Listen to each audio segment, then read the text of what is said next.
Эхний мэдээг танилцуулъя.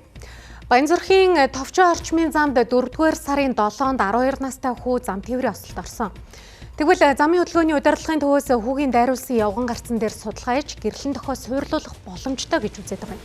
За гэвч нийслэлийн замын хөгжлийн газраас судалгааны үр дүнтэй танилцаагүй. За танилцсан даруйдаа нийслэлийн засаг даргын тамгын газарт уламжлана.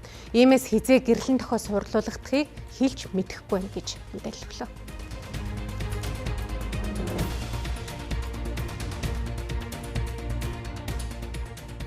Ерөөсөө одоо хамгийн түрүүнд хурц харуулгач хийж одоо энэ будаг төрөгцсөн байгаад овгор нөгөө нэг хурц харуулгач байдаг шүү дээ. Тэрийг хийж өгөөд гэрлэн дохио хийчмээр байгаа юм.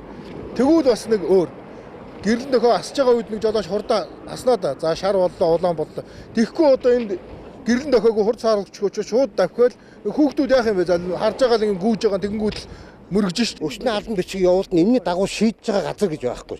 Нэг газраас нь асуухаар нөгөө газар нь энэ хүн нь урд нь энэ замыг хариуцсан улсууд нь ажиллаа хийжсэн, ажлаасаа гараа явуулсан гэсэн ийм л хариулт өгöd. Зөөр тэр гоё сайхан бүтээн байгуулалт гээл анх хийж явахдаа ярьсан. Одоо гүүрэн гарц марц гээд тэрийгэ байгээ тий. Яг энэ зохицуултын дагуу одоо энэ хурц харуулгач хийж өгөөд олон хүний амь нас эд эрхтнийг хамгаалаад өгөөч ээ.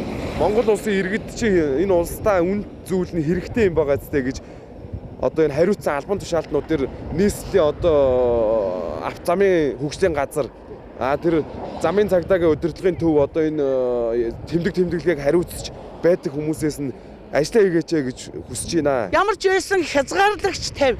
За үзээрэй хүнийхэн төлөө явдаг бол одоо та нар чинь 25 он нөгөө хүний төлөө гэсэн. Одоо тэрэн дээр анхаараараа Нямбаатараа өөр юм хэлэх юм алга. 7 хоногийн хугацаа өгье. Хэрвээ 7 хоногийн хугацаанд дотор энд ямар нэг юм ихгүй бид нар өөрснийхөө мөнгөөр яаж хийж байгаа энэ цэм чамаагүй зураад хурц харуулгач чинь.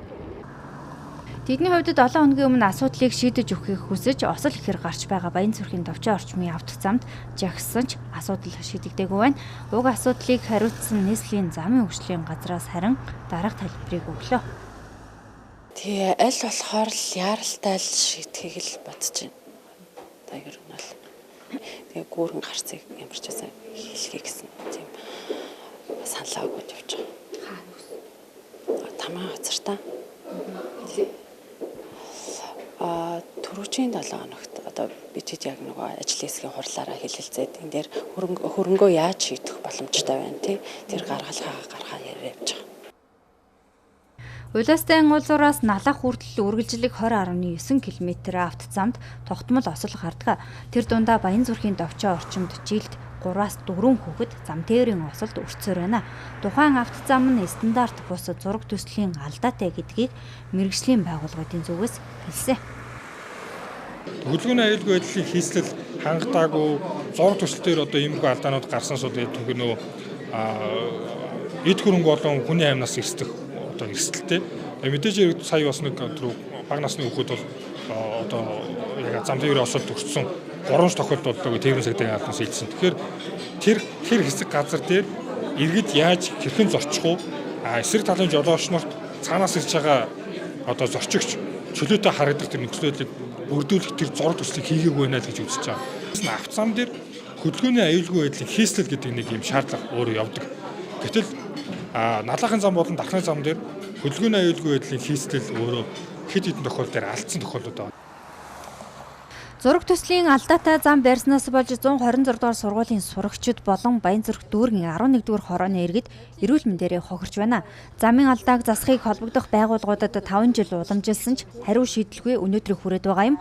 Тус автозамд анх 8-9 тэрбум төгрөгөөр 5 гүүрэн гарц байгуулна гэж байсан ч төсөв мөнгө байхгүй гэх шалтгаанаар замхарчээ. Угтаа бол 2025 онд эхний гүүрэн гарцыг хийж ашиглалтанд оруулах ёстой байсан байна. 2022 оны төсвөөр нэг гүүрэн гарц барихад 1 тэрбум 700 сая төгрөг шаардлагатай гэж тооцоолжээ. Харин одоо төсөв өөрчлөгдөх магадлалтай хэллээ. 2026 онд гүүрэн гарцын төсвийг тусгаж чадвал ажлыг эхлүүлэх байхыг тайлбарыг нийслэлийн замын хөгжлийн газраас хэлсэн юм а. Бид ерөнхийдөө гүүрэн гарцаар шийдэгээд өгсөн байгаа. Одоо ойрын хугацаанд хэрэгжүүлэх одоо тэрийг удирдлагын төв тээврийн цагдаагийн албатайгаа хамтраад ямар нэгэн дүгнэлт гарах байх гэж бодож байна. Тэгээ ерөнхийдөө хамт хуралдаад л хамтын шийдвэрээр л явах юм.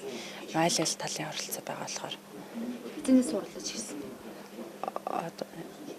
Одоо уралдах гал төлөвлөжлээ л да. Төсвөн батлагдаж зураг төсөл нь хийгдэж гүйцэтгэгчээ шалгаруулж барилгын ажлаа эхлэх хүртэл дахиад хэдэн жил болохыг тааварлах аргагүй. Иймээс Баянзүрх дүүргийн 11-р хорооны иргэд итгэл алдарснаа хэлсэн. Тэдний зүгээс ойрын хугацаанд замын аюулгүй байдлыг хангаж гэрлэн дохио хурц саргалагч хийхийг хүсэж байна.